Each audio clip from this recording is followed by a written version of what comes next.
Olá, alunos. Eu sou Ana Carolina Mafra, aspirante a oficial e professora de Física.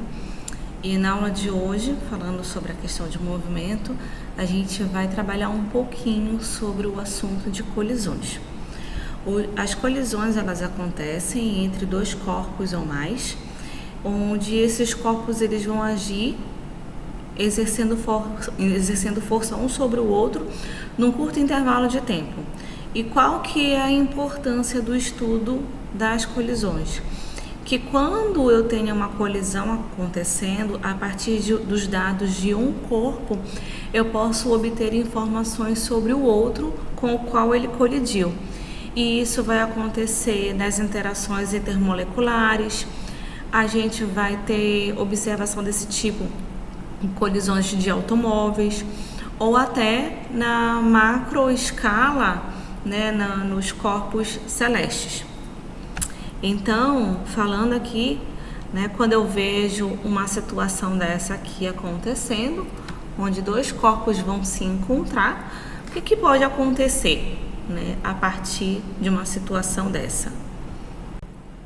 Vou colocar aqui para aparecer, né? Quando eu tenho então dois corpos que eles vão se encontrar, o que pode acontecer numa situação dessa? E situações semelhantes a essa, aonde que a gente vai ver? A gente vai ver aí na brincadeira de bolinhas de gude, né? Ou peteca também que chamam, onde eu vou ter que uma bola tá mais à frente e ao centro das outras, de modo que ela pode se colidir com o restante. E o mesmo princípio vai acontecer num jogo de sinuca ou bilhar, né? Eu vou ter aí a organização das bolas, fazendo com que o movimento seja perpassado no restante dos corpos.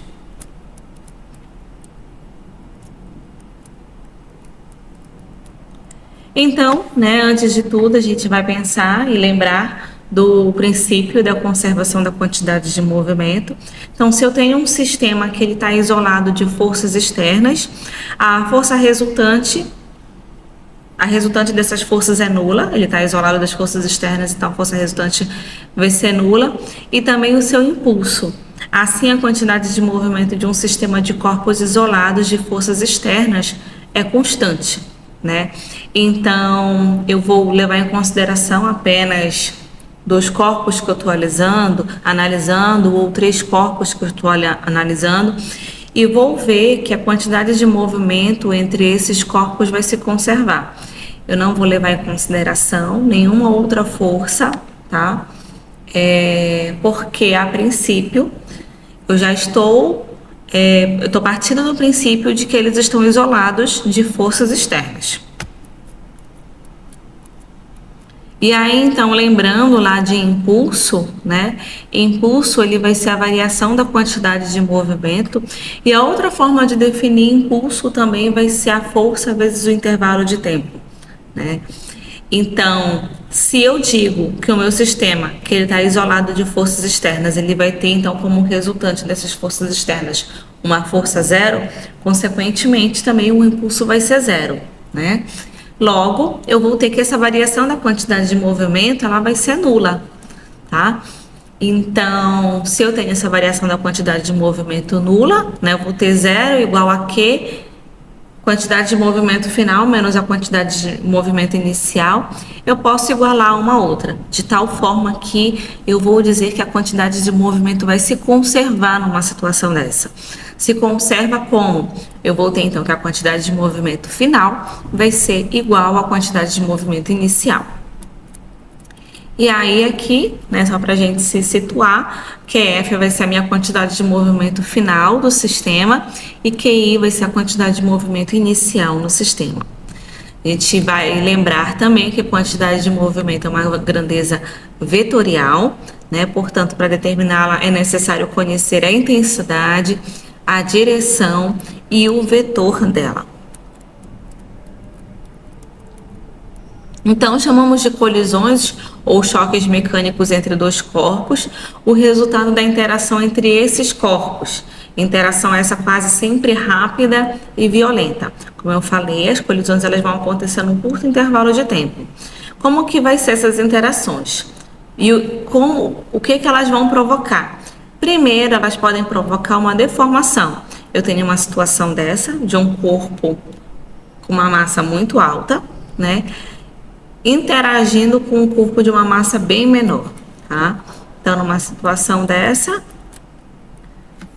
eu vou ter a deformação do corpo acontecendo, do segundo corpo acontecendo. Outra situação vai ser a restituição. A restituição vai fazer o quê? Um corpo parar e o outro corpo continuar em movimento. Lembra lá que a quantidade de movimento é a massa vezes a velocidade, tá? Então, se eu tenho inicialmente um corpo que ele está com uma determinada velocidade e se ele vai para a velocidade nula, né? Para onde que foi essa velocidade? Ela vai se conservar, né? Essa velocidade, então, vai para o outro corpo, vai fazer com que o outro corpo entre em movimento.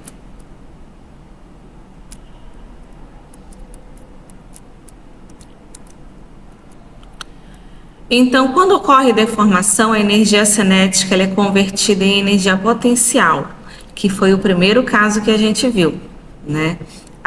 Houve a deformação. E quando ocorre a restituição, a energia potencial é convertida em energia cinética. Essa transformação pode ser total, parcial ou simplesmente não existir. É exatamente a forma como a energia potencial é restituída em energia cinética que define os tipos de colisões que a gente vai estudar. Bom, então, do primeiro tipo, né, vamos ver os 3 tipos. O primeiro tipo vai ser a colisão elástica ou perfeitamente elástica. Nesse tipo de colisão, a quantidade de movimento no sistema ela se conserva. Além disso, não ocorre dissipação de energia cinética do sistema, portanto, a energia cinética antes da colisão é igual à energia cinética após a colisão, tá? E o que isso vai fazer? Isso vai possibilitar que o coeficiente de restituição seja igual a 1. Por quê? Porque eu estou vendo 100% de conservação da energia cinética aí acontecendo também. Então, olha lá. Eu tenho 2 corpos, o A e o B, o A com uma velocidade VA e o B com uma velocidade VB. Eles vão se colidir, né? E aí, no final, eu vou ter que o corpo A vai seguir adiante com uma velocidade VAF, né, uma velocidade A final, e o corpo B vai continuar também com uma velocidade VB final. Bom, então eu vou fazer a velocidade relativa entre esses 2 corpos, tanto no início do movimento, tanto no início antes da colisão, quanto após a colisão, tá? E quando eu faço o quociente de um pelo outro, eu consigo obter o meu coeficiente de restituição. Então, olha, esse coeficiente de restituição que eu estou chamando de E, ele vai ser a diferença da velocidade relativa após a colisão, dividido pela diferença da velocidade relativa antes da colisão. Então, a legenda aqui da nossa equação, VBF vai ser a velocidade do corpo B após a colisão, VAF é a velocidade do corpo A após a colisão, VB, a velocidade antes da colisão e VA, a velocidade antes da colisão. Continuando, a velocidade relativa, então, recebe o nome de velocidade relativa de aproximação, tá? Eu tenho o corpo A se movimentando com uma determinada velocidade e um corpo B se movimentando com uma outra velocidade, tá? Isso em relação ao nosso plano aí, o nosso eixo a esse chão, tá? Mas, por exemplo, se o B está se movimentando, por exemplo, com uma velocidade de 50 km por hora em relação ao nosso plano e o corpo A está se movimentando com uma velocidade de 30 km por hora, qual que vai ser a velocidade relativa em relação a eles dois? Os dois estão se movimentando, né? E aí, então, o que vai acontecer? O corpo B vai enxergar o corpo A se movimentar. Falei o quê? 20 ou 30? O corpo B vai enxergar o corpo A se movimentando com a diferença de velocidade, né? Porque ele sabe, ele já está em movimento de 50 km por hora. Então, se o A está se movimentando com uma velocidade de 30 km por hora, a diferença entre os dois vai ser o quê?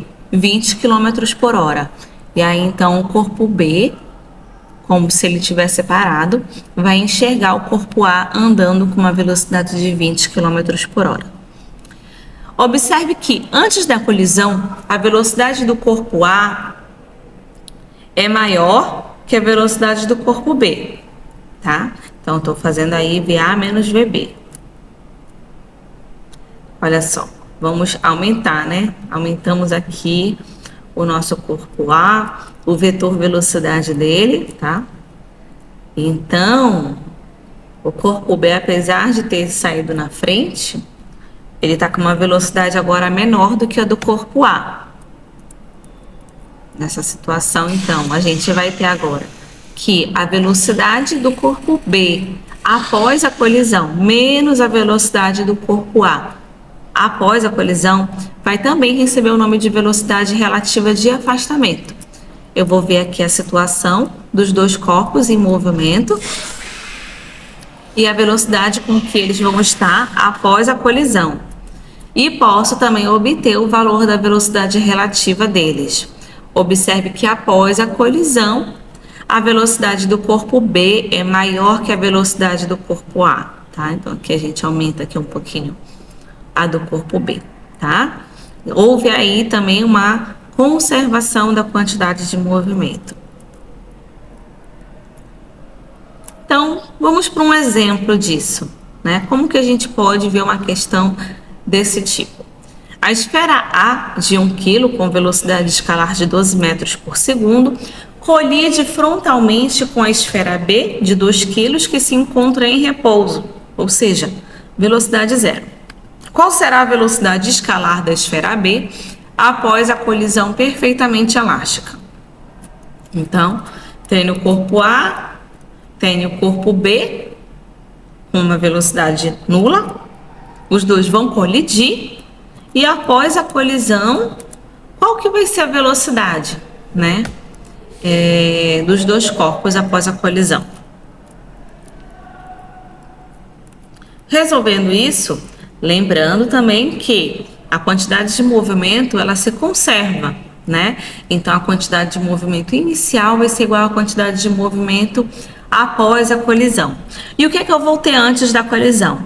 Eu vou ter a massa do corpo A, a velocidade do corpo A. Para eu obter a quantidade de movimento disso, eu faço o produto entre eles. Mais a massa do corpo B vezes a velocidade do corpo B. Também faço o produto deles para ter a quantidade de movimento. Essa vai ser a minha quantidade de movimento inicial, antes da colisão. Após a colisão, a quantidade de movimento vai ser a massa do corpo A vezes a velocidade do corpo A após a colisão, mais a massa do corpo B vezes a velocidade do corpo B após a colisão. Substituindo os dados da questão na nossa equação agora, lembra que a velocidade do corpo B era nula, ele estava parado, tá? Então, mesmo que a massa seja 2, a gente faz o produto entre eles, eu vou ter 0 aí, né? E aí, a quantidade de movimento do corpo A antes da colisão, massa vezes a velocidade, vai ser 1 vezes 12. Isso vai ser igual à quantidade de movimento após a colisão. Então, a massa do corpo A não alterou, continua sendo a mesma, né? Massa 1, velocidade do corpo A após a colisão, VAF, eu quero saber, mais a massa do corpo B, que se conserva, vezes a velocidade do corpo B, que eu também quero saber. Daí disso, eu vou ter uma equação aqui agora, formada, né? Onde 12 é igual à velocidade do corpo A após a colisão, mais 2 vezes a velocidade do corpo B após a colisão. Bom, então a gente guarda essa equação aí para usar ela logo em seguida. Lembra aqui que eu tenho então 2 incógnitas e por enquanto só uma equação. Eu quero saber quanto que vale, eu quero saber informação sobre essas 2 incógnitas. Como a colisão ela é perfeitamente elástica, o coeficiente de restituição vai ser 1, né? Então, o E lá, que é a velocidade de B após menos a velocidade de A após dividido por velocidade de A antes menos a velocidade de B antes, isso aí vai ser igual a 1, né? Então, 1 é igual a VBF menos VAF dividido por 12 menos 0, tá? Daqui eu vou ter então que VBF menos VAF é igual a 12. Segunda equação. Ótimo, agora eu posso trabalhar com elas. Tenho 2 equações e 2 incógnitas. Vamos descobrir esses valores aí. Então, fazendo um sisteminha com essas 2 equações, eu vou ter que VAF mais 2VBF é igual a 12 e que VBF menos VAF vai ser também igual a 12, tá? Então, daqui, fazendo a soma delas, VAF mais menos VAF, isso aqui vai dar 0. 2VBF mais VBF vai ficar 3VBF. E 12 com 12 vai dar 24. Daqui eu vou ter então que VBF é 24 dividido por 3, o meu VBF é 8. Agora eu pego esse 8 e substituo em qualquer uma dessas 2 equações e eu consigo obter o valor da velocidade do corpo A após a colisão, que aqui no nosso caso vai ser de menos 4 metros por segundo. O valor negativo na velocidade de A indica que o corpo mudou de sentido após a colisão. Ele estava indo num sentido e após a colisão foi em outro sentido, no sentido oposto ao que estava sendo considerado como positivo no nosso plano. Então aqui o nosso esquema, né, um corpo vai colidir com o outro, acontece a colisão entre eles. E após a colisão, um segue adiante e o outro vai para o outro lado. Agora a gente vai falar sobre a colisão parcialmente elástica. Nessa colisão, a quantidade de movimento é conservada, né, como todas, ocorre dissipação de energia cinética do sistema. A energia cinética antes da colisão é maior do que a energia cinética após a colisão. Então, o que isso me dá a entender? Que como a massa se conserva, vai haver variação da velocidade. Aqui nessa situação, o coeficiente de restituição, ele vai estar entre 0 e 1.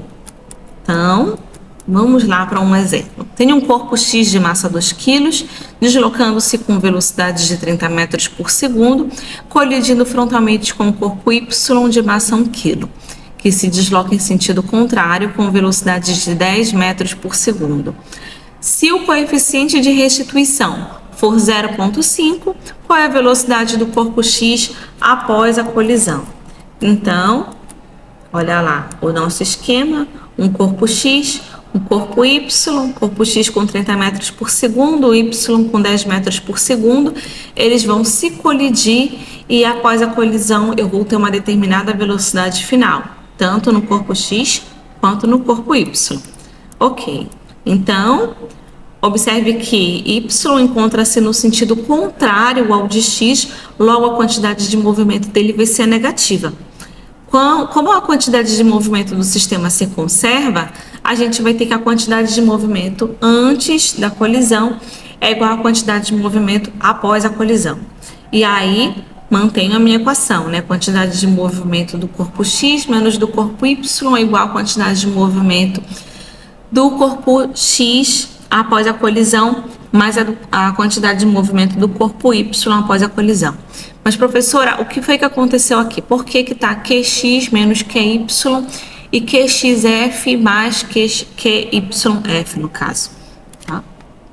Bom, lembra lá que ele está no sentido oposto, tá? Se ele está no sentido oposto, a velocidade aqui, olha, antes da colisão, ela vai ser negativa, tá? Por isso que aqui o corpo Y ele está vindo com o valor negativo também.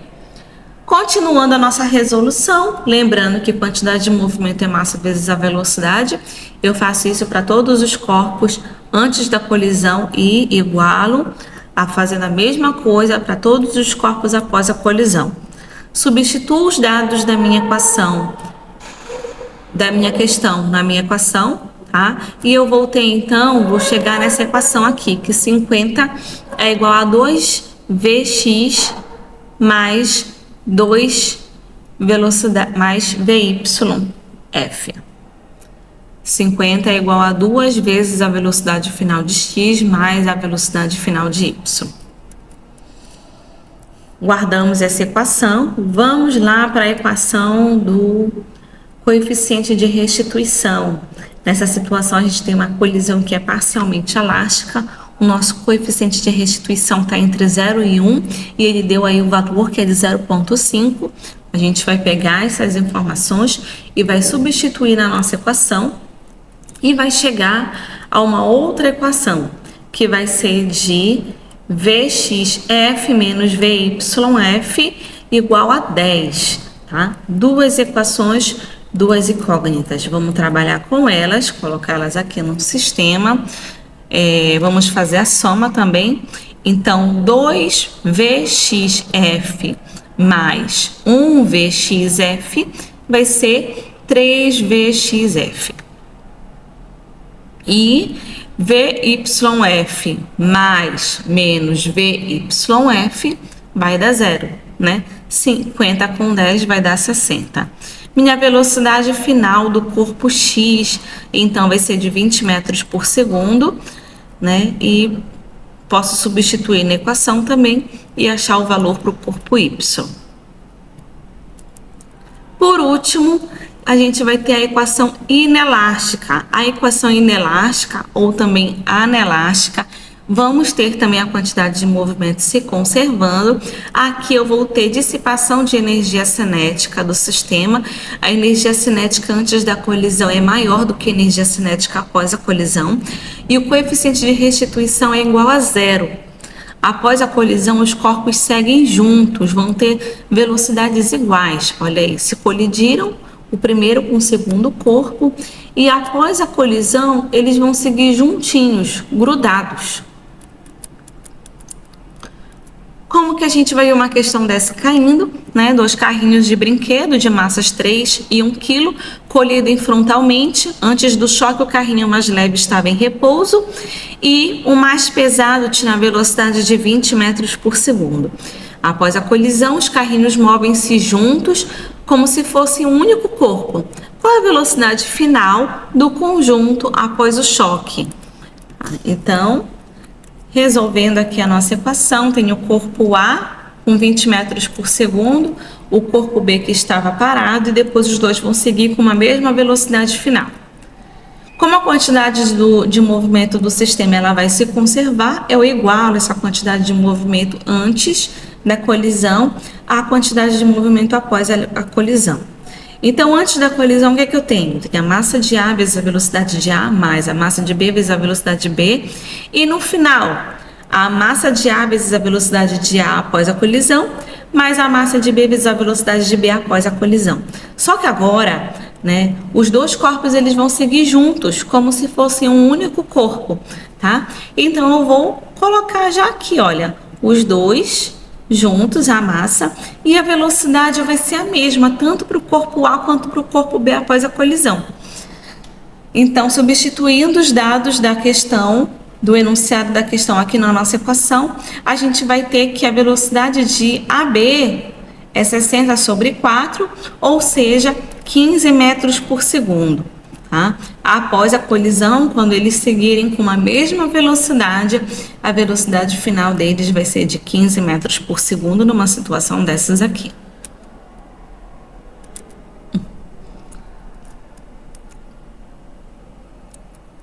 E por hoje a gente vai encerrar a aula aqui. Eu espero que tenha ficado claro como que funcionam as colisões e o coeficiente de restituição.